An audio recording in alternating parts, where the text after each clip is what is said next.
Today's story is When Dad Showed Me the Universe by Ulf Stark and Eva Eriksson.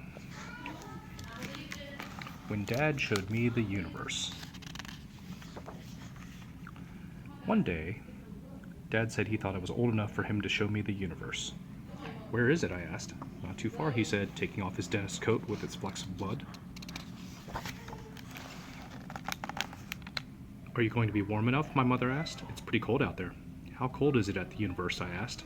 "Minus 263 degrees, Dad said as he put on his black beret, his leather jacket, and his tall brown boots. I put on an extra pair of socks. Mother hugged us as we left. "Don't be late," she said. At the gate, we turned right. Dad held my hand so I wouldn't get lost. He took long strides and he looked at the clouds as he walked. He always did that. When he spoke, white smoke puffed from his mouth. "It's called steam," said Dad. "It happens because the air in my mouth is warmer than the air outside." "What actually is the universe?" I asked. "The entire universe," said Dad, "includes everything, my friend. The way there was straight ahead and then to the left."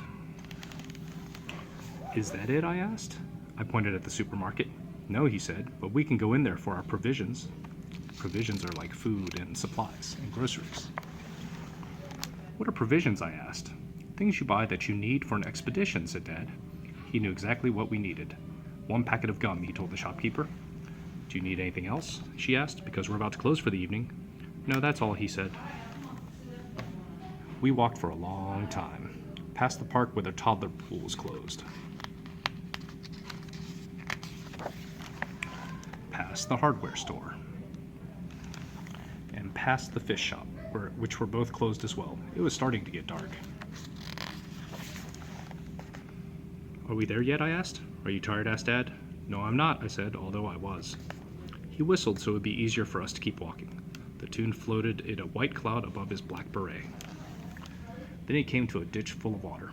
Dad carried me across so I wouldn't get wet. "We're almost there," he said. There were no street lights at all. Dad led the way through the grass. We stopped on a small hill. "Is this it?" He nodded. I looked around. I was amazed. I had the feeling I'd been here before, that this was the place where people walk their dogs. "Let's bring out the provisions," he said. "Here you are." We stood there chewing solemnly on our gum. "Can you see?" said Dad. I could see, even though it was almost dark. I saw a snail from the universe creeping over a stone.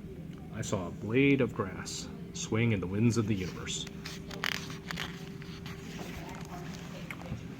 There was a flower called a thistle, and there was Dad staring at the sky. "Yes, Dad," I whispered, "I see it."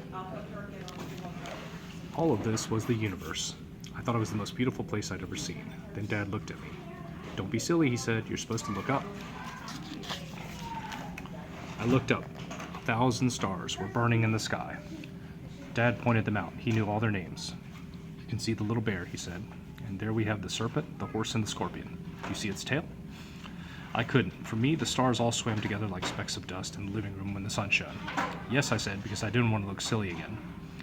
"Up there, everything is clear and still," he said. "Everything's in its place. See how calm it makes you feel?" I said. "That's because it's so big that everything else seems small," he said. Dad lifted me up so I'd be closer to stars that were far, far away. "Some of them don't even exist. They've gone out already." "But we can still see them," I said. "Yes, we can see their light, and it may take several hundred years to arrive here."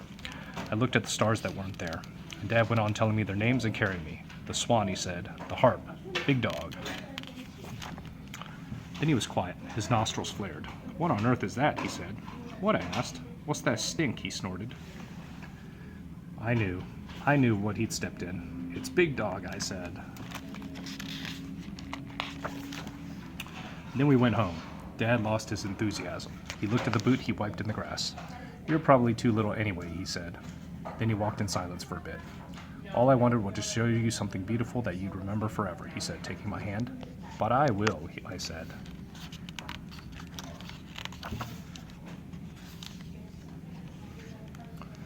When we got home, we had sandwiches and hot chocolate. "So how was the universe?" asked my mother.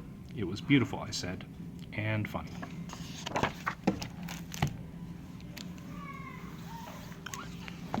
When Dad Showed Me the Universe by Ulf Stark and Eva Eriksson. Alright guys, hope you enjoyed the story. Love you. Bye.